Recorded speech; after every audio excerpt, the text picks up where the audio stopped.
So hello everyone, Phoenix 15 GK PYQ সিরিজে আমরা ancient history continue করছিলাম। আজকে লেকচার নাম্বার 2। আমরা যেমন ফার্স্ট লেকচারে দেখেছি, প্রত্যেকটা লেকচারে আমরা প্রত্যেকটা বছরের 15টা করে পিওয়াইকিউ অর্থাৎ 15টা বিগত বছরে আসা প্রশ্ন নিয়ে অ্যানালিসিস করব এবং সেখান থেকে আগের দিন যেটা বলেছিলাম 15টা থেকে 4টে করে এমসিকিউ অপশানস আমাদের থাকছে। সেখান থেকে মোটামুটি আমরা 60টা ইনফরমেশন বের করব আগামী পরীক্ষার জন্য। এই 15টা প্রশ্ন বিগত বছরে যেগুলো বিভিন্ন পরীক্ষাতে এসছে, বিশেষ করে এসএসসি এবং রেলওয়েতে, সেই পরীক্ষাগুলো আমরা সম্পূর্ণরূপে বিশ্লেষণ করব এবং প্রত্যেকটা অপশান ধরে ধরে, প্রত্যেকটা এমসিকিউ ধরে ধরে এই সিরিজটা আমরা কন্টিনিউ করব, subject wise, chapter wise, topic wise. So let's start. First question, which event is considered the turning point in Ashoka's life leading him to embrace Dhamma? তাহলে এমন একটা ঘটনা বলি আমাদেরকে বলতে বলছে এখানে, যেটা অশোকের জীবনে একটা মোড় নিয়ে আসে, যার জন্য সম্রাট অশোক সে এই ধম্ম পালন বা ধর্ম পালন এই পার্টিকুলার রাস্তাতে নেমে পড়ছে, এমব্রেস করছে রাস্তাটা। ঠিক আছে, সুতরাং এমন একটা ঘটনা আমাদেরকে বলতে বলেছে। First option, his coronation ceremony. Coronation মানে রাজ্যাভিষেক, তার রাজ্যাভিষেকের যে অনুষ্ঠানটা। কলিঙ্গ যুদ্ধ। দি অ্যালায়েন্স উইথ শ্রীলঙ্কা, শ্রীলঙ্কাতে অশোক তার ছেলে এবং মেয়েকে পাঠিয়েছিলেন, মহেন্দ্র এবং মেয়ের নাম সংঘমিত্রা পাঠিয়েছিলেন। তো শ্রীলঙ্কার সঙ্গে যে মৈত্রতার সম্পর্ক। দেন লাস্ট অপশন আমাদের দ্য রিভল্ট অফ তাক্ষশিলা, মানে তক্ষশিলা বা তক্ষশিলার বিদ্রোহটা। ঠিক আছে, সুতরাং এই কোন ইভেন্টটা অশোকের লাইফটাকে একটা টার্নিং পয়েন্ট হিসাবে ধরে সেটাকে ধর্মের পথে ঠেলে দেয়? মানে আমরা জানি অশোক ভেরি ঘোষ থেকে কিসে কনভার্ট হয়ে গেছিলেন? ধাম্মা ঘোষ বা ধাম্মা ঘোষা। ওকে, তাহলে সেই ইভেন্টটার নাম আমাদেরকে বলতে বলেছে। রাজ্যাভিষেক তো হবে না, কলিঙ্গ যুদ্ধ এটা আমাদের কারেক্ট অ্যান্সার। কলিঙ্গ যুদ্ধ এটা আমাদের রাইট অ্যান্সার। কলিঙ্গ যুদ্ধ, দেখো কলিঙ্গ যুদ্ধ আমরা পেরেছিলাম 261 বিসিতে, তাই না? 261 বিসি। বিন্দুসারার মৃত্যু হয়েছিল 272 বিফোর খ্রাইস্ট। দেন সেখান থেকে অ্যাপ্রক্সিমেটলি 4 বছর একটা মাঝখানে পিরিয়ড বলা যেতে পারে, ব্ল্যাক পিরিয়ড, যে সময়টা রাজ্যাভিষেক নিয়ে একটু সমস্যা হচ্ছিল ফ্যামিলিগতভাবে। তো সেই সময় অশোক এবং তার ভাই, তার দাদাদের সঙ্গে লড়াই হয়। সেই লড়াইয়ে কিন্তু আলটিমেটলি অশোক জিতে যান। এবং এখানে আরো একটা নাম আমাদের গুরুত্বপূর্ণ। অশোকের একজন দাদা ছিলেন, তার নাম হচ্ছে সুসীমা। এই সুসীমাকে পরাজিত করে অশোক কিন্তু শেষমেশ তার রাজ্যাভিষেক হয় এবং তিনি রাজ্যভার সামলান। ঠিক আছে, তো সুসীমাকে হারানোর সময় আরো একটা মানুষের নাম আমাদের গুরুত্বপূর্ণ আসবে, নাম হলো রাধাগুপ্ত। এই রাধাগুপ্ত হলো এমন একটা ট্রাস্টেড অ্যাডভাইজার বলা যেতে পারে, চিফ মিনিস্টার বলা যেতে পারে, যিনি অশোককে হেল্প করেছিলেন এই আহ, মানে রাজ্যভারটা পাওয়ার জন্য।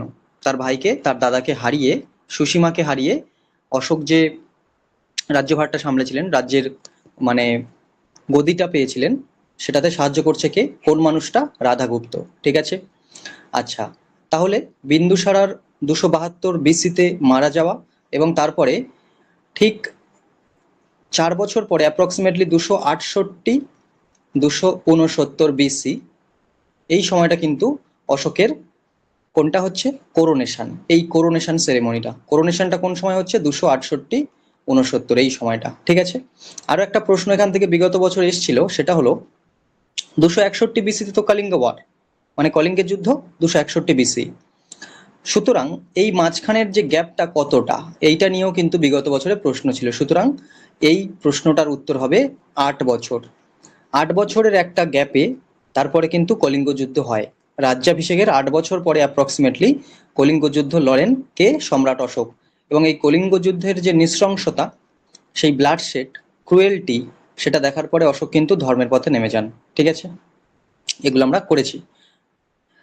দি অ্যালায়েন্স উইথ শ্রীলঙ্কা, এই পার্টিকুলার স্টেটমেন্টে আমরা দেখতে পারি শ্রীলঙ্কার সঙ্গে মৈত্র ভারটা অবশ্যই ছিল, বাট এইটা পার্টিকুলার কোনো রাইট অ্যান্সার হবে না এখানে, কারণ অশোকের জীবনে এটা কোনো টার্নিং ইভেন্ট নয়। অশোক বুদ্ধিজম এমব্রেস করার বা বৌদ্ধ ধর্ম এমব্রেস করার পরে এটা ঘটেছিল। তার ছেলে, তার সন এবং তার ডটার, তার ছেলে এবং মেয়েকে উনি কিন্তু শ্রীলঙ্কাতে পাঠিয়েছিলেন বুদ্ধিজমের প্রচার করার জন্য। ঠিক আছে, ছেলের নাম কি? মহেন্দ্র। আর অশোকের মেয়ের নাম কি ছিল? সংঘমিত্রা। ঠিক আছে, সুতরাং এই কয়েকটা অপশন কিন্তু আমাদের গুরুত্বপূর্ণ। ঠিক আছে, next, the Mahajanapada of Kashi is related to which present day city?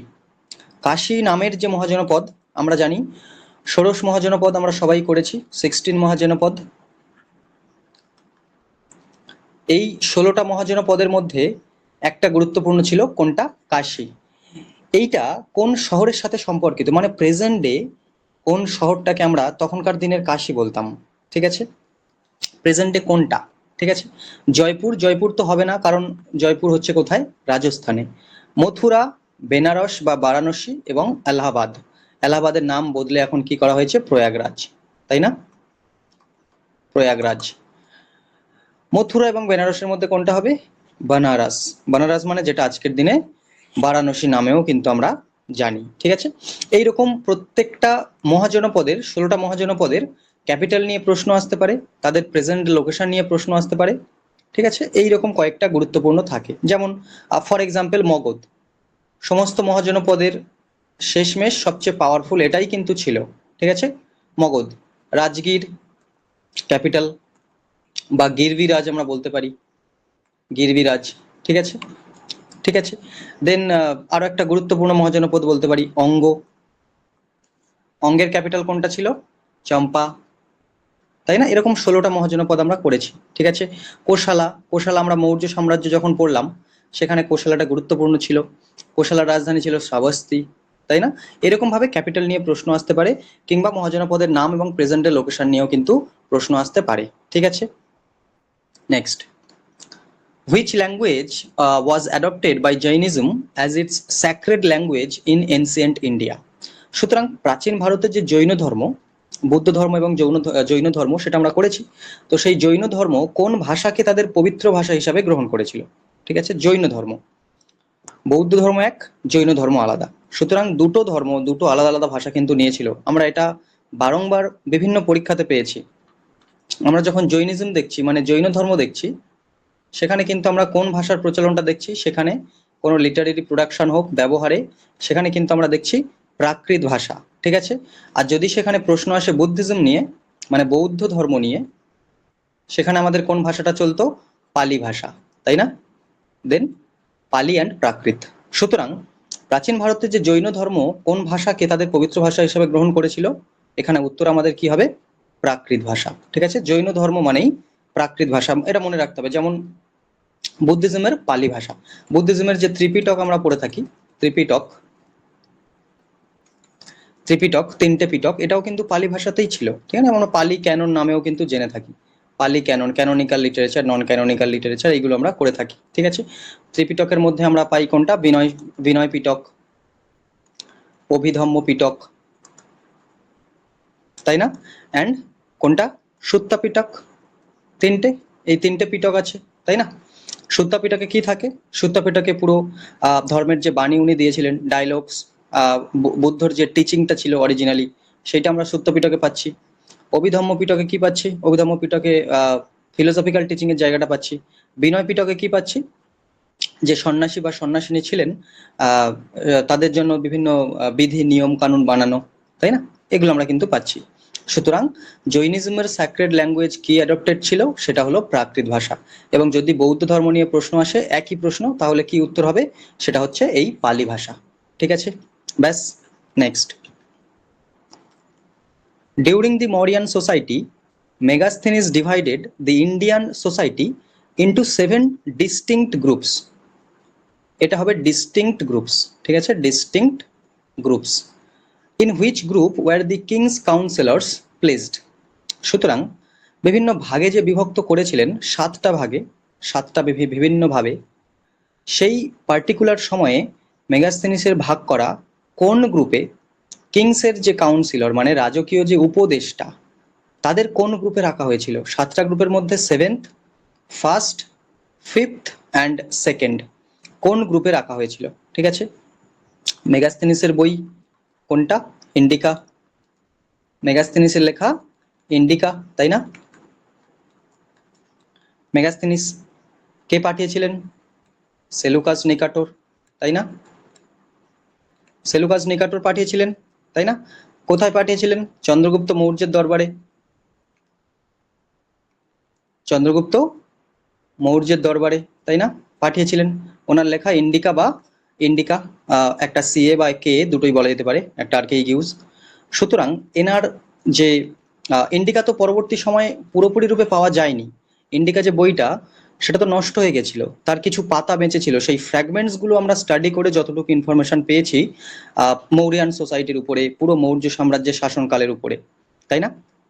তো ইনি যে 7টা ভাগে ভাগ করেছিলেন, সেখানে একটা গ্রুপ ছিল ফিলোজফারদের, একটা গ্রুপ ছিল ফিলোজফারদের, একটা গ্রুপ ছিল ফার্মারদের, মানে কৃষক, কৃষক শ্রেণীর নিয়ে, একটা গ্রুপ ছিল বলা যেতে পারে হান্টসম্যান, যারা শিকারী, শিকারী দল, ঠিক আছে, বা যারা পশুপালন করত, একটা আর্টিসান বা ট্রেডারদেরকে নিয়ে, ব্যবসা বাণিজ্য ছোট শিল্পে যুক্ত ছিল যারা।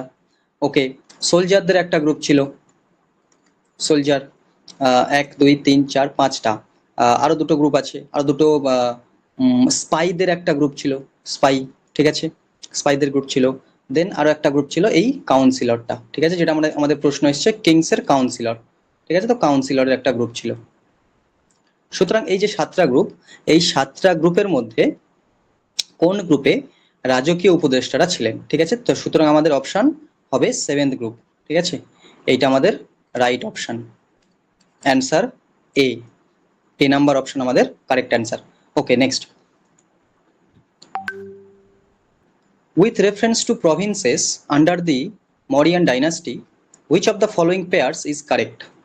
সুতরাং এই নিচের যে জোড়াগুলো দিয়েছে, দক্ষিণাপথ সাউথ উজ্জেন, উত্তরপথ নর্থের দিকে সুবর্ণগিরি, আচ্ছা অবন্তিরথ ওয়েস্টে তক্ষশিলা, অ্যান্ড প্রচ্যপথ বা প্রাচ্যপথ ইস্টের দিকে তোষালি, এই যে জোড়াগুলো দিয়েছে, পেয়ারগুলো দিয়েছে, in context to the Mauryan dynasty, Maurya রাজবংশের অধীনে থাকা এই প্রদেশগুলোর বিভিন্ন ধরনের যে জোড়াগুলো দিয়েছে, এটা কোনটা কোনটার সঙ্গে মিলছে, কোনটা কোনটার সঙ্গে মিলছে? আচ্ছা, ফার্স্ট অপশন আমাদের কি? দক্ষিণ পথ বা সাউথ, সেখানে উজ্জেনকে দিয়েছে। দেখো উজ্জেন তো মধ্যপ্রদেশ, সুতরাং এটা কিন্তু হবে না, এটা সেন্ট্রাল ইন্ডিয়াতে পড়ছে, দক্ষিণ পথ নয়, ঠিক আছে। দক্ষিণ পথ ছিল এই পরের অপশনটা সুবর্ণগিরি, এইটা আমরা দক্ষিণ পথে ফেলতে পারি, ঠিক আছে, এইটা দক্ষিণ পথ ছিল। এক একটা পথ মানে কি? এক একটা পথ মানে এক একটা রিজিওনাল ডিভিশন, সেই প্রদেশগুলো, ঠিক আছে। সুতরাং সুবর্ণগিরিটা আমরা দক্ষিণ পথে ফেলতে পারি, তার মানে অ্যান্সার এও হচ্ছে না, অ্যান্সার বিও হচ্ছে না। উত্তর পথ যেটা নর্থ, সেটা কিন্তু সুবর্ণগিরি নয়, সেটা দক্ষিণ পথ। উত্তর পথে আমরা কোনটাকে ফেলতে পারি? এই তক্ষশিলা আসবে উত্তর পথে, তাই না? তক্ষশিলা কোথায়? কাবুল, কান্ধার, তক্ষশিলা, গান্ধার, তাই না? গান্ধার আর্ট পড়েছিলাম না আমরা? সুতরাং এটা কোথায়? এটা তখনকার দিনে আফগানিস্তান বা ইন্ডিয়ার নর্থ ওয়েস্ট ফ্রন্টায়ারে, আজকের দিনে যেটা আফগানিস্তানের কাছে পড়ছে, তাই না? ইন্ডিয়ার নর্থ ওয়েস্টার্ন ফ্রন্টায়ারে। সুতরাং এটা আমরা বলতে পারি উত্তর পথ, নর্থে, ঠিক আছে। অবন্তী রথ ওয়েস্ট, এটার সঙ্গে তক্ষশিলা দিয়েছে, তক্ষশিলা তো হবে না, তক্ষশিলা উত্তর পথ, সিটাও হবে না, ঠিক আছে। আমাদের অ্যান্সার কি হচ্ছে? এই প্রাচ্যপথ। প্রাচ্যপথ মানে কোনটা? তোষালি, তোষালি হচ্ছে ইস্ট। তোষালিটা কোন জায়গায়? এটা কিন্তু অ্যাকচুয়ালি উড়িষ্যাতে, মানে বর্তমান দিনে উড়িষ্যাতে পড়ছে তোষালি, ঠিক আছে। তো এই মৌরিয়ান ডাইনাস্টির যে বিস্তারটা, মৌর্য বংশের যে বিস্তারটা, সেই বিস্তারটার পার্টিকুলার পয়েন্টগুলো কিন্তু আমাদের মাথায় রাখতে হচ্ছে। যেমন আমরা যদি চলে যাই হরপ্পা সভ্যতাতে, হরপ্পান সিভিলাইজেশনে, সেখানেও কিন্তু আমাদের মোটামুটি বিস্তারটা পড়ে রাখতে হচ্ছে। ইস্ট ওয়েস্ট নর্থ সাউথ, সাউথে কোনটা আছে। ইস্টে যদি আমরা দেখি ইউপিতে আলমগীরপুর, ইউপিতে পড়ছে, ঠিক আছে। উত্তরে জম্মু কাশ্মীরে পড়ছে কোনটা? মান্ডা পড়ছে, ঠিক আছে। এদিকে পাকিস্তান, পাকিস্তানে সবচেয়ে westernmost site of the Indus valley civilisation, পাকিস্তানে কোনটা পড়ছে? তোমার সুতকা গেন্ডোর, ঠিক আছে, সুতকা গেন্ডোর। দেন এদিকে মহারাষ্ট্রে পড়ছে কোনটা? দাইমাবাদ, তাই না? এইটা কিন্তু হরপ্পা সভ্যতাতেও কিন্তু আমরা দেখেছি। সুতরাং এই বিস্তারগুলো কিন্তু আমাদের জানতে হবে, ঠিক আছে। Next, who build the Sudarshan lake in Junagadh? জুনাগড়ে সুদর্শন লেকটা আমাদেরকে কিন্তু কে বিল্ড করেছে, কে নির্মাণ করেছে, ঠিক আছে, এই প্রশ্নটা এসছে। সুতরাং স্কন্দগুপ্ত, চন্দ্রগুপ্ত, পুষ্যগুপ্ত এবং ভানুগুপ্ত, এই চারটে অপশনের মধ্যে কোনটা হবে, ঠিক আছে। আচ্ছা, সুদর্শন লেক নিয়ে বারংবার প্রশ্ন আসে এবং এখান থেকে 3-4টে প্রশ্ন তৈরি হওয়ার কিন্তু সম্ভাবনা রয়েছে, স্কোপ সেখানে রয়েছে শুধুমাত্র সুদর্শন লেক নিয়ে, ঠিক আছে। সুদর্শন লেক যে পড়ছি জুনাগড়, এই জুনাগড় কিন্তু নামে একটা শিলালিপি আছে, জুনাগড় নামে কিন্তু একটা শিলালিপি আছে, ঠিক আছে। জুনাগড় শিলালিপি সেটা কোথায়, একটা বড় পাথরের টুকরো সেখানে খোদাই করা, এবং ইন্টারেস্টিংলি ওই একটা বড় পাথরের টুকরোতে শিলালিপি হিসাবে ব্যবহার করেছে বিভিন্ন বংশ, বিভিন্ন রাজবংশ। এটা কোথায় আছে, গুজরাটে আছে। জুনাগড় এমনি আমরা জানি গুজরাট, জুনাগড়ের সামনে আমরা মডার্ন হিস্ট্রি বা আধুনিক ভারতের সেই ইভেন্টটা লিঙ্ক করতে পারি। জুনাগড়, হায়দ্রাবাদ এবং কাশ্মীর আন্ডার রাজা হরি সিং, ওনারা কিন্তু ভারতবর্ষের থেকে আলাদা থাকতে চাইছিলেন, ভারতবর্ষে ইন্টিগ্রেট করতে চাইছিলেন না স্বাধীনতার পরে। তো সেখানে Vallabhbhai Patel as an iron man সেখানে কিন্তু কাজ করছেন, তাই না। ইন্টিগ্রেট করার পিছনে ভারতবর্ষে ওদেরকে মার্চ করার পিছনে কিন্তু আয়রন ম্যান মানে বল্লভভাই প্যাটেলের একটা বড় অবদান আমরা দেখেছি। সুতরাং সেই জুনাগড় গুজরাটে, ঠিক আছে, গুজরাট। যদি স্পেসিফিক্যালি বলা হয় গিরনার হিলস, গিরনার পাহাড় পর্বত, পর্বতমালা, ঠিক আছে, গিরনার হিলসে। আচ্ছা, অ্যাকচুয়ালি জুনাগড় ইনস্ক্রিপশনে শিলালিপিতে এটা বলা আছে যে চন্দ্রগুপ্ত মৌর্য যখন ছিলেন, চন্দ্রগুপ্ত মৌর্যের সময়ে কিন্তু একটা এই হ্রদ যে সুদর্শন হ্রদটা, এটা কিন্তু বানানো শুরু হয়েছিল, ঠিক আছে, এটা বানানো শুরু হয়েছিল। এবং এই নির্মাণ কাজে চন্দ্রগুপ্তের হয়ে কে কাজ করছিলেন, এই পুষ্যগুপ্ত। অ্যাকচুয়ালি পুষ্যগুপ্ত বৈশ্য এনার নাম, পুষ্যগুপ্ত বৈশ্য। এই পুষ্যগুপ্ত বৈশ্য কিন্তু শুরু করে দিয়েছিলেন, ঠিক আছে, চন্দ্রগুপ্তের সময়ে। দেন চন্দ্রগুপ্তের সময় শুরু হওয়া এই হ্রদের নির্মাণটা, এই কাজটা কিন্তু আলটিমেটলি ফিনিশ করছে কার সময়, ফিনিশ হচ্ছে কিন্তু অশোকের সময়, সম্রাট অশোকের সময় ফিনিশ হচ্ছে, ঠিক আছে। চন্দ্রগুপ্তের সময় শুরু, অশোকের সময় কিন্তু ফিনিশ হচ্ছে কাজটা। এবং পরবর্তী সময়ে এই লেকটা কিন্তু ভেঙে যাওয়ার পরে রিপেয়ারিংও করা হয়, সেটা আমরা শাকারুলার রুদ্রদমনের ক্ষেত্রেও দেখি। রুদ্রদমন 1 বলে একটা শাকারুলার, শাক বংশ, সে কিন্তু রিপেয়ারও করেছিল। এবং পরবর্তী সময়ে রুদ্রদমন 1, ঠিক আছে। এবং তারপরে স্কন্দগুপ্ত, স্কন্দগুপ্ত এই যে এ নাম্বার অপশনটা, এ কিন্তু রিপেয়ার করা হয়, এ কিন্তু রিপেয়ারিং এর কাজ করেছিল, এর আন্ডারে রিপেয়ার করা হয়েছিল, রুদ্রদমনের সময় স্কন্দগুপ্তের সময় রিপেয়ার করা হয়েছিল। বাট বিল্ড করা হয়েছিল, নির্মাণ করা হয়েছিল সেটা কিন্তু কার সময়ে, হু বিল্ড দি লেক, পুষ্যগুপ্ত, ঠিক আছে, কার সময়ে, এই চন্দ্রগুপ্তের সময়ে কিন্তু বিল্ড করেছিল আমাদের পুষ্যগুপ্ত। সুতরাং এইটা আমাদের অ্যান্সার নাম্বার সি, ঠিক আছে। তো এই জুনাগড় রক ইনস্ক্রিপশনটা, শিলালিপিটা খুব গুরুত্বপূর্ণ, ঠিক আছে।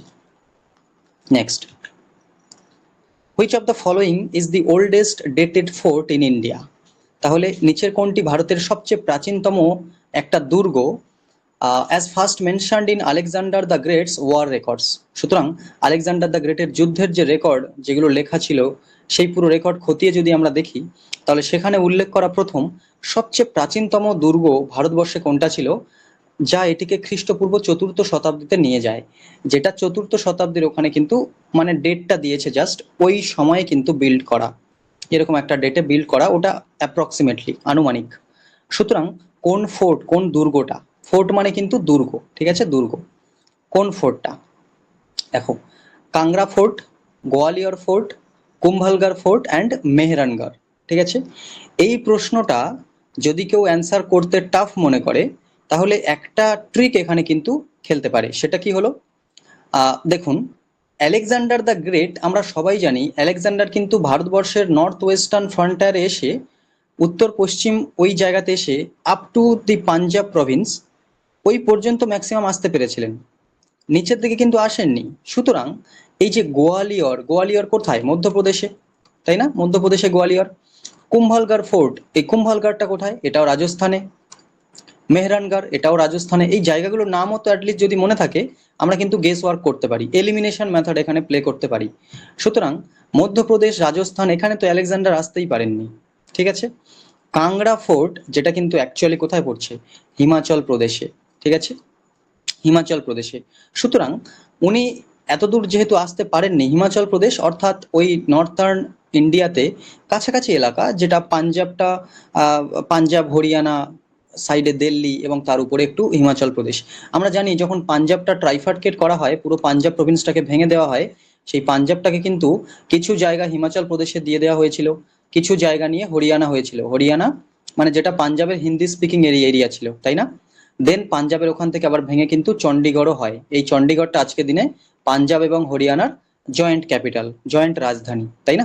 সুতরাং পাঞ্জাব হরিয়ানা হিমাচল প্রদেশ কাছাকাছি এলাকা, ওই জায়গাতে অনেকটা আলেকজান্ডারের বিস্তারটা আমরা দেখেছি। উনি যখন আসছেন ভারতে, যতদূর পৌঁছেছিলেন উনি, তারপরে তো পুরুষের সঙ্গে যুদ্ধ, সেই ব্যাটেল অফ হেডেসপাস, হেডেসপাস মানে ঝেলাম নদী, তাই না? ব্যাটেল অফ হেডেসপাস, ঝেলাম নদী, হেডেসপাস মানে ঝেলাম নদী, তা পুরুষের কাছে। তারপরে কিন্তু উনি জেতার পরে আবার কিন্তু ওনাকে বীরত্বে মুগ্ধ হয়ে ওনাকে ফিরিয়ে দিয়ে আবার কিন্তু উনি চলে গেছিলেন। তারপর সেলুকার নিকাটর ওনার ওদিকে পশ্চিমের এম্পায়ারটা সামলাচ্ছিলেন। ওকে, সুতরাং এই কাংড়া ফোর্ট যেটা হিমাচল প্রদেশে, এটা কিন্তু অ্যাকচুয়ালি পড়বে আপনাদের ধৌলাধর রেঞ্জে। আমরা জিওগ্রাফিতে পড়ে থাকি ধৌলাধর রেঞ্জ, এই রেঞ্জের ওখানে পড়বে। জিওগ্রাফিক্যাল এটা গুরুত্বপূর্ণ একটা ইনফরমেশন, ঠিক আছে। সুতরাং এই কাংড়া ফোর্ট, কাংড়া দুর্গ, এইটা কিন্তু আমাদের রাইট অ্যান্সার হচ্ছে, সবচেয়ে প্রাচীনতম, যেটা আলেকজান্ডারের রেকর্ড থেকে বেরিয়ে আসছে। Okay, next. During which centuries did several Buddhist pilgrims and scholars travel to China on the historic silk route? কোন শতাব্দীতে বেশ কিছু বৌদ্ধ তীর্থযাত্রী এবং পণ্ডিত ঐতিহাসিক যে সিল্ক রুটের কথা আমরা পড়েছি তার মাধ্যমে চীনে ভ্রমণ করেছিলেন বা চীনে ভ্রমণ করতেন? First century BC, second and third, sixth and seventh century, fourth and fifth century, eighth and ninth century? কোন সময়ে, কোন দশকে, সরি কোন শতাব্দীতে? দশক মানে ডিকেড, ডিকেড মানে সরি সেঞ্চুরি মানে শতাব্দী, তাই না? দশক মানে ডিকেড হচ্ছে, আর সেঞ্চুরি মানে শতাব্দী, মানে আ পিরিয়ড অফ 100 ইয়ার্স, আর ডিকেড মানে আ পিরিয়ড অফ 10 ইয়ার্স, দশক। ওকে, সুতরাং কোন শতাব্দীতে কিন্তু ওই চায়নার চায়নাতে ট্রাভেল করতেন সিল্ক রুট ধরে, ফেমাস সিল্ক রুট ধরে বিভিন্ন বুদ্ধিস্ট, বিভিন্ন বৌদ্ধ তীর্থযাত্রী, ঠিক আছে। আচ্ছা, এখানে একটা জিনিস মাথায় রাখতে হবে, বৌদ্ধ তীর্থযাত্রী সেখানে ওনারা ভ্রমণ করছেন ঐতিহাসিক সিল্ক রুট ধরে, ঠিক আছে। দেখুন, বৌদ্ধ ধর্ম শুরু হচ্ছে কিন্তু কোন সময়টা, বৌদ্ধ ধর্মের প্রচার বা জৈন ধর্মের প্রচার কিন্তু ওই সময়টাই হচ্ছে, ঠিক আছে। কোন সময়তে হচ্ছে? ফোর্থ সেঞ্চুরি, থার্ড সেঞ্চুরি, এই সময়টা কিন্তু ফেমাস একটা জায়গা সেখানে তৈরি হচ্ছে। সুতরাং এর পরবর্তী সময় বৌদ্ধ ধর্মের প্রচার হিসাবে ধরা যেতে পারে, যেমন আমরা পড়েছিলাম ফা হিয়েন, ফা হিয়েনের নাম পড়েছিলাম, বা হিউয়েন সাং এর নাম পড়েছিলাম। ফা হিয়েন বা ফাক্সিয়ান, এটা যেখানে যেমন দেওয়া থাকবে, এনাদের নাম আমরা পড়েছি, ঠিক আছে। তো এই ফা হিয়েন, ফা হিয়েন কোথায় এসেছিলেন? ফা হিয়েন তো এসেছিলেন চন্দ্রগুপ্ত টু এর সময়, তাই না? চন্দ্রগুপ্ত টু এর সময়ে, গুপ্ত সাম্রাজ্যে, ঠিক আছে। চন্দ্রগুপ্ত টু, যাকে বিক্রমাদিত্য নামও ডাকা হয়, বিক্রমাদিত্য নামেও কিন্তু ডাকা হয়। সুতরাং এই চন্দ্রগুপ্ত টু এর সময় ফা হিয়েন আসছেন। ওনার লেখাও আমরা পেয়েছি, কোনটা? ফুগুওজি, ফুগুওজি, ফুগুওজি মানে আর record of the Buddhist kingdoms, তাই না? সুতরাং এই একটা বৌদ্ধ তীর্থযাত্রী, উনি একটা স্কলার ছিলেন, উনি এসেছিলেন ওই সিল্ক রুট ব্যবহার করে। ভারতবর্ষ থেকে চীনে আসা যাওয়ার যে একটা পার্টিকুলার সুন্দর রাস্তা ওখানে ছিল, সিল্ক রুট ধরে ব্যবসা বাণিজ্য হতো পুরো চায়নার ওখান থেকে শুরু করে সেন্ট্রাল ইন্ডিয়া পর্যন্ত, তাই না? এখান থেকে আরো একটা প্রশ্ন আমরা রিলেট করতে পারি আমরা, যেটা প্রিভিয়াস ইয়ারও আমি দেখেছি। সেটা হলো একটা মানুষের নাম এখান থেকে বেরোবে, সেটা হলো কাশ্যপা মাতঙ্গ, মাতঙ্গ, ঠিক আছে, কাশ্যপা মাতঙ্গ। এই মানুষটার নামটা কেন গুরুত্বপূর্ণ? কারণ ইনি প্রথম মানে এমন একটা বৌদ্ধ তীর্থযাত্রী যিনি প্রথম চায়নাতে গেছিলেন, এবং চায়নাতে যখন অলরেডি ওদিকে হান বংশ চলছিল, চায়নাতে হান ডাইনাস্টি যখন চলছিল, তখন কিন্তু উনি এই কাশ্যপ মাতঙ্গ, উনি গিয়ে চায়নাতে কিন্তু বৌদ্ধ ধর্ম প্রচার করেছিলেন। উনি প্রথম একজন বৌদ্ধ তীর্থযাত্রী যিনি চায়নাতে গিয়ে বৌদ্ধ ধর্মের প্রচার করেছিলেন। এই প্রশ্নটাও প্রিভিয়াস ইয়ারে এসে গেছে, ঠিক আছে। সুতরাং এই পার্টিকুলার অপশনটা আমাদের কোনটা হবে? এই first, second and third centuries AD, ঠিক আছে। এইটা মাথায় রাখতে হবে আমাদের, ঠিক আছে। সুতরাং বৌদ্ধ ধর্মের প্রচারের জাস্ট এই কয়েক শতাব্দী এই জায়গাটা কাছাকাছি আছে, 6, 7 বা 4th, 5th, 8th, 9th অত দূর যাবে না, 1st, 2nd, 3rd সেঞ্চুরি এই আশেপাশে থাকবে, যে সময় হিউয়েন সাং, ফা হিয়েন, কাশ্যপ মাতঙ্গ এরা কিন্তু সিল্ক রুট ব্যবহার করে চায়না এবং ভারতবর্ষের মধ্যে যাতায়াতের ব্যবস্থাটা ওখানে ব্যবহার করছেন। ঠিক আছে, নেক্সট 9 নম্বর প্রশ্ন, which bonding material was used to join the stones or bricks of the great bath? মহেঞ্জোদারোতে পাওয়া গ্রেট বাথ, সেই গ্রেট বাথ যেটা আমরা ব্যবহার করতাম, কিসের জন্য ব্যবহার করতো? রিলিজিয়াস পারপাসে, তাই না? রিলিজিয়াস পারপাসে ব্যবহার করা হতো গ্রেট বাথ। তো সেইটা কোন স্টোন বা কোন ব্রিক বা কোন ইট দিয়ে কিন্তু তৈরি হয়েছিল?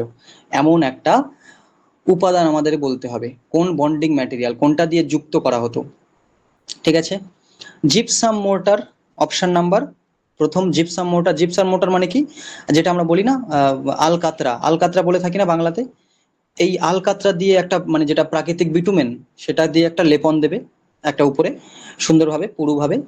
মাড মোর্টার, মাড মোর্টার মানে কোনটা? যেটা মানে সেই কাদামাটির চুন সুরকি, যেটা আগেকার দিনে ব্যবহার হতো বিল্ডিং ম্যাটেরিয়াল হিসাবে, কাদামাটির চুন সুরকি। গজড মোর্টার, গজড মোর্টার মানেও সেই সিমেন্ট চুন ফুন এইসব মিশিয়ে, বালি ফালি মিশিয়ে। অ্যান্ড লাইম মোর্টার, লাইম মোর্টার মানেও তাই, মোটামুটি চুন সুরকির বিষয়টা। তো এই চারটে অপশনের মধ্যে কোনটা ব্যবহার হতো?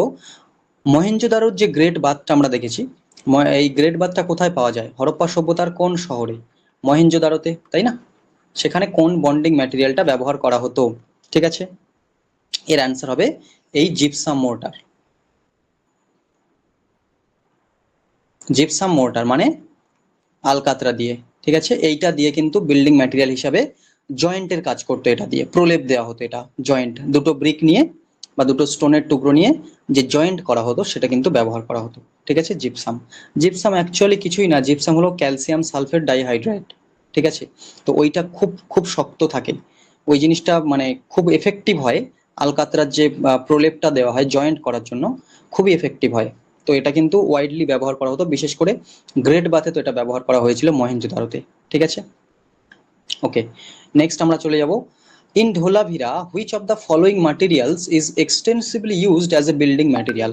আচ্ছা, বিল্ডিং ম্যাটেরিয়াল এবং কোন কোন জায়গা উঠে আসছে আমাদের হরপ্পা সভ্যতা থেকে, সেগুলো যদি আমরা একটু করে নিই খুব ভালো হয়। যেমন ঢোলাভিরাতে কোন বিল্ডিং ম্যাটেরিয়াল হিসাবে কোনটা ব্যবহার হতো, সবচেয়ে বেশি কোন ম্যাটেরিয়ালটা ব্যবহার হতো এক্সটেন্সিভলি?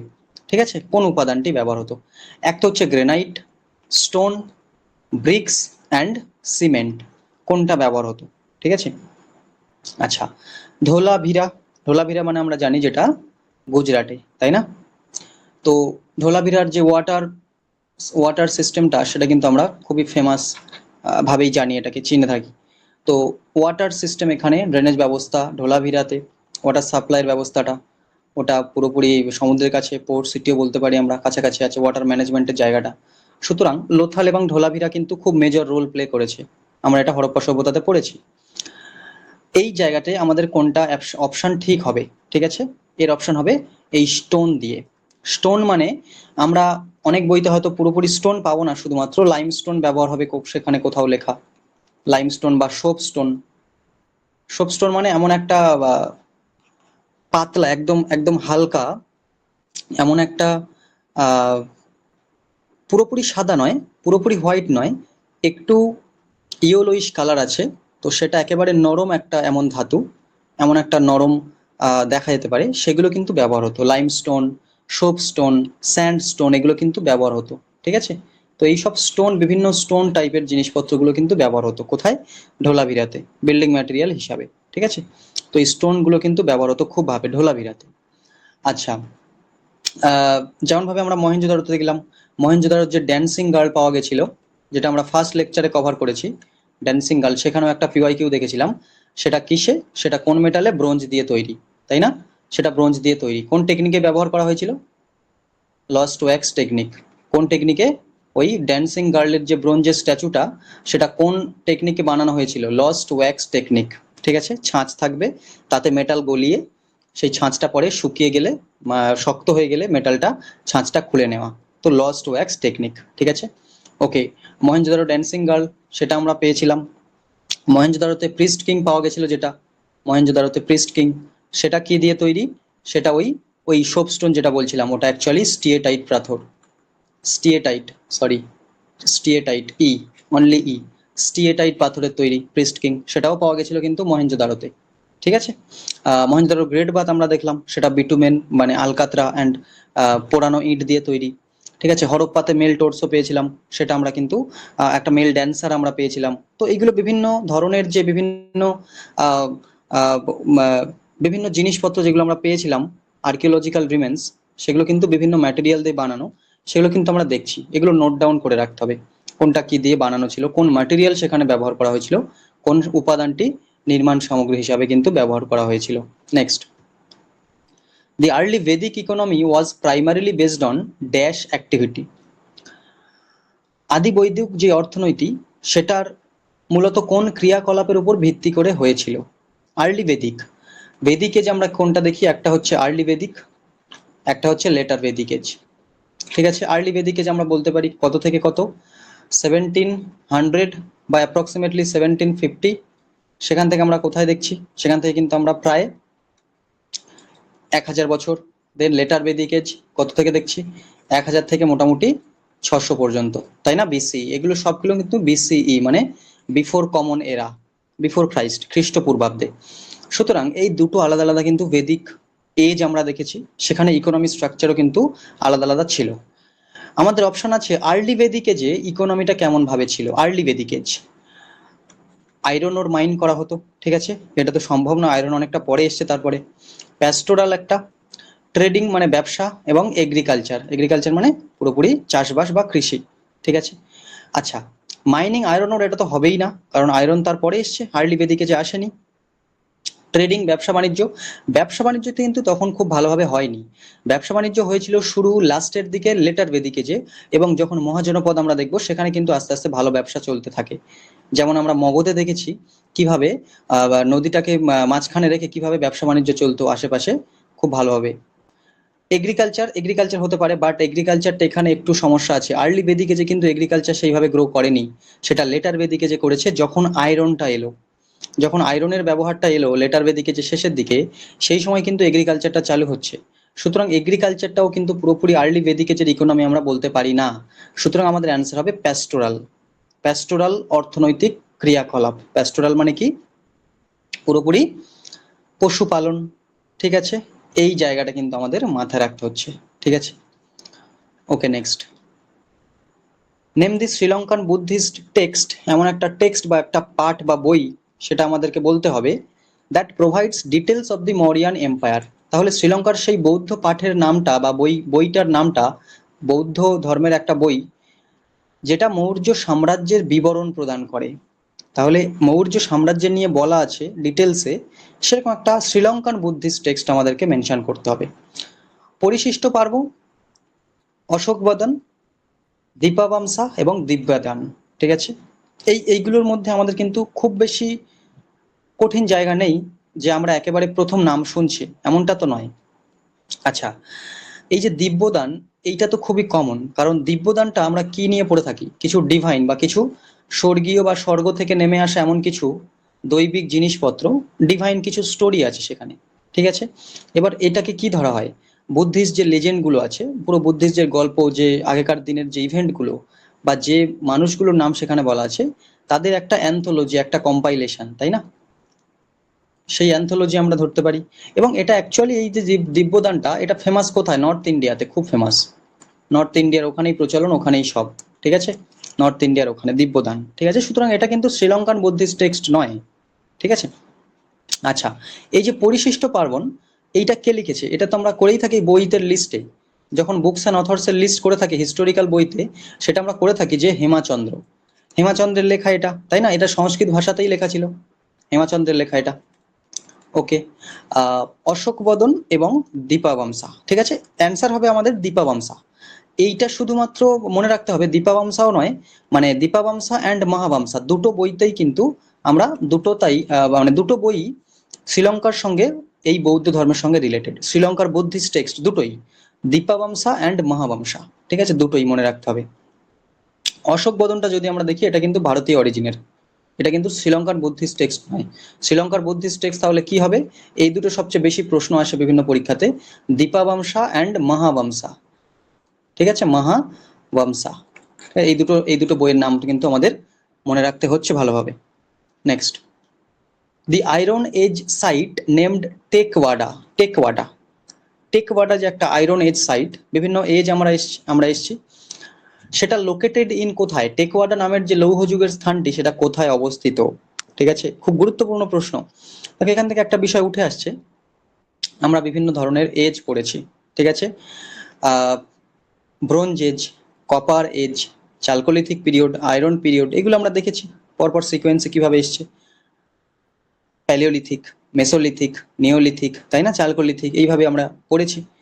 এই টেকওয়াডা সেটা আয়রনের সাইট একটা, সেটা কোথায় লোকেটেড?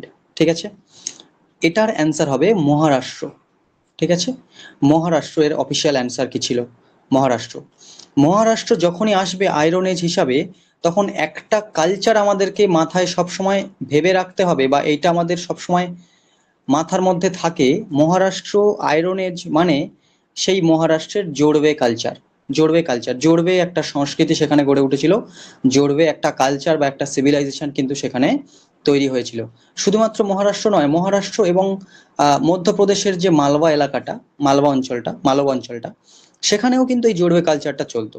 ঠিক আছে, এর সঙ্গে একটা নদী নিয়ে প্রশ্ন আসতে পারে, সেটা হচ্ছে পারবারা নদী, পারবারা রিভার। ঠিক আছে, এই নদীর আশেপাশে মোটামুটি সুন্দর কালচারটার ফ্লারিশ আমরা দেখছি। ঠিক আছে, ওকে, এই পারবার নদীটা অ্যাকচুয়ালি কিছুই নয়, গোদাবরীরই একটা পার্ট, গোদাবরীরই একটা ট্রিবিউটারি গোদাবরী নদীর। ঠিক আছে, পারবারা রিভার, যেহেতু মহারাষ্ট্রের ওখান থেকেই।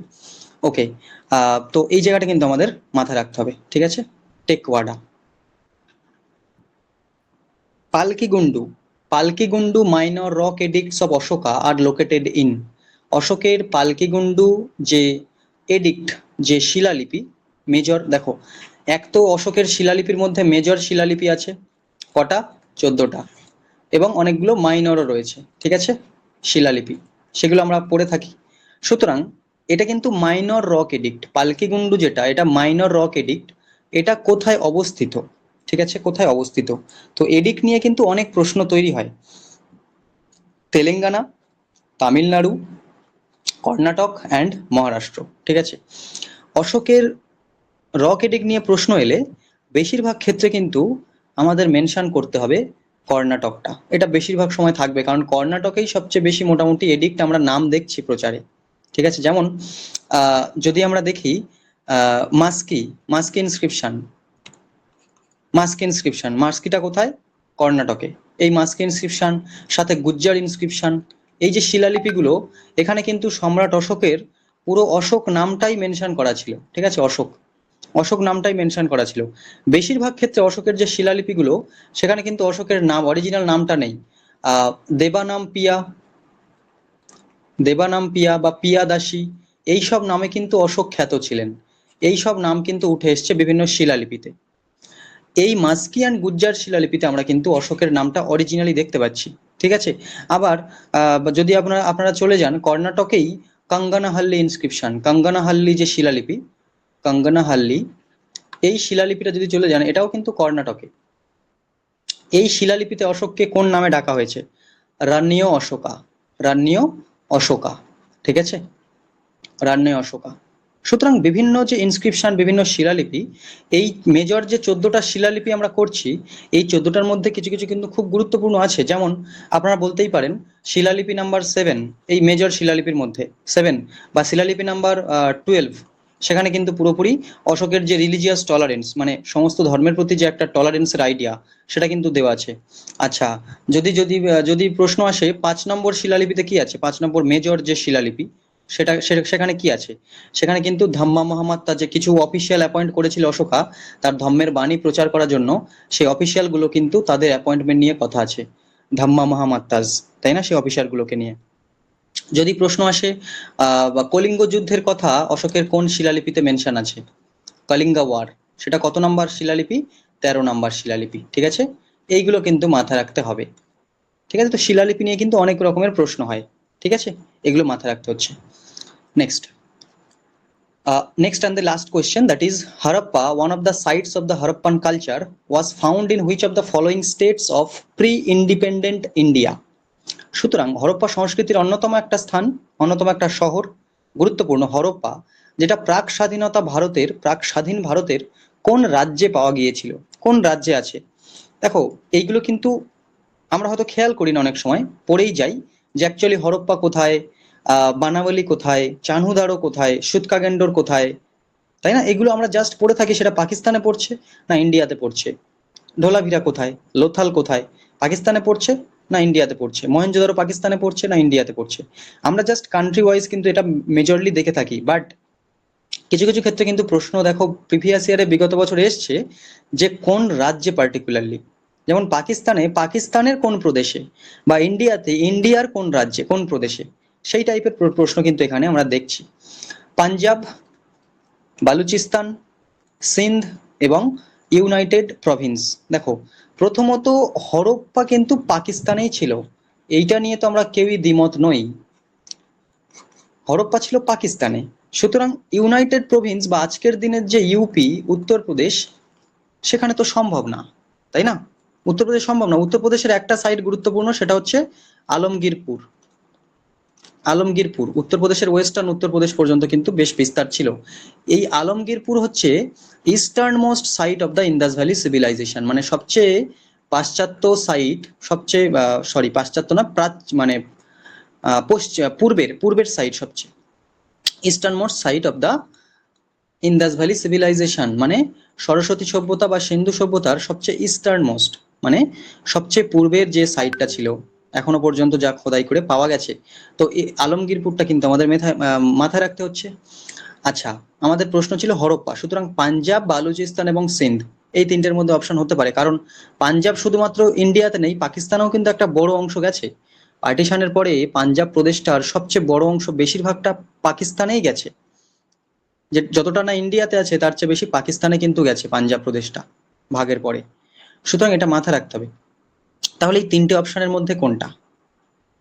এটা ছিল কিন্তু পাঞ্জাব প্রভিন্সে, ঠিক আছে? কারণ আপনারা ম্যাপ স্টাডি করলে দেখতে পাবেন, আমরা ছোটবেলা থেকেই সবাই সিন্ধু সভ্যতার সঙ্গে একদম পড়েই বড় হয়েছি, সেগুলো সবাই ঠোঁটস্থ হওয়া উচিত এই জিনিসগুলো। ম্যাপ স্টাডি করলে জানা যাবে কিভাবে হরপ্পা এবং মহেঞ্জোদারো একদম অনেকটা ইন্ডিয়ার বর্ডারের কাছাকাছি ছিল এবং এই পাঞ্জাব প্রদেশের আশেপাশে ওখানেই ছিল, ঠিক আছে? সুতরাং এই জায়গাগুলো মাথায় রাখতে হবে। বালুচিস্তান নিয়ে একটা প্রশ্ন আসে, ওখানে কিন্তু সুতকাগেন্ডোর সাইটটা কিন্তু আমরা পাচ্ছি, বালুচিস্তানের সুতকাগেন্ডোর সাইটটা, ঠিক আছে? ওখানে সেই হর্স রিমেন্স পাওয়া গেছিল, ঠিক আছে? সিন্ধে কি পাওয়া গেছিল? সিন্ধে আমরা মহেঞ্জোদারোকে দেখি, হরপ্পা থেকে খুব বেশি ডিস্টেন্সে নয় মহেঞ্জোদারো, ঠিক আছে? সিন্ধে আরো একটা সাইট পেয়েছিলাম, সেটা কি চানহুদারোতে কি পাওয়া গেছিল? ব্যাঙ্গেলস মানে চুড়ি, খুব চুড়ির কাজ ওখানে হতো, ব্যাঙ্গেলস মানে চুড়ির কাজ ওখানে কিন্তু হতো, ঠিক আছে? এগুলো কিন্তু মাথায় রাখতে হচ্ছে। যদি আমাদের প্রশ্ন আসে কোন বছর কোনটা খোদাই করে পাওয়া গেছিল, সেই প্রশ্ন নিয়েও কিন্তু আমরা কিন্তু করে থাকি। যেমন হরপ্পা এখানে বলেছে, হরপ্পা 1921-এ দয়ারাম সাহানি ফাউন্ড করেছিলেন, উনি এক্সক্যাভেট করেছিলেন, দয়ারাম সাহানি, তাই না? দয়ারাম সাহানি। হরপ্পা কোথায় অবস্থিত? রবি নদীর তীরে, রবি রিভার। কোন নদীর তীরে কোন সিন্ধু সভ্যতার কোন কোন শহর গঠিত বা অবস্থিত ছিল, সেগুলো নিয়েও প্রশ্ন এসছে প্রিভিয়াস ইয়ারে। যদি আমরা মহেঞ্জোদারোর ক্ষেত্রে দেখি, 1922-এ, জাস্ট এক বছর পরে, সেটাকে এক্সকাভেট করেছিলেন রাখাল দাস ব্যানার্জি বা আর ডি ব্যানার্জি, তাই না? এই প্রশ্নগুলো আমাদের কিন্তু বারংবার এসছে। সুতরাং হরপ্পাটা কোন জেলাতে পড়ছে, কোন পার্টিকুলার প্রদেশে পড়ছে, কোন স্টেটে পড়ছে, সেটা কিন্তু আমাদের অ্যান্সার হবে পাঞ্জাব, ঠিক আছে? মাথায় রাখতে হবে, ব্যাস। এই গেল আমাদের lecture 2 of the ancient history previous year GK PYQ series, যে সিরিজটার নাম আমরা দিয়েছি ফিনিক্স 15। ওকে, সুতরাং প্রত্যেকটা লেকচারে আমরা বিগত বছরের 15টা করে প্রশ্ন নিয়ে আসব এবং বিশ্লেষণ করব, যেই প্রশ্নগুলো বারংবার এসছে বিভিন্ন পরীক্ষাতে, এসএসসি এবং রেলওয়ে স্পেশালি। তো সেগুলো থেকে কিন্তু আমরা বিশ্লেষণ করলে আরো অনেক পয়েন্ট সেখান থেকে বেরিয়ে আসবে। সুতরাং আগামী দিনে আমরা এই লেকচারটা কন্টিনিউ করব, এই সিরিজটা কন্টিনিউ করব, এনসিয়েন্ট হিস্ট্রির উপরে আমরা এইটাকে কন্টিনিউ করব, সাথে সাথে অন্য সাবজেক্টের উপরে, জিকের সাবজেক্টের উপরেও কিন্তু এই পার্টিকুলার সিরিজটা আমরা এগিয়ে নিয়ে যাব, ঠিক আছে? আশা করছি কারো কোনো সমস্যা নেই, সবাই বুঝতে পেরেছেন। Until the next class, until the next lecture is coming out, thank you, thanks to everyone.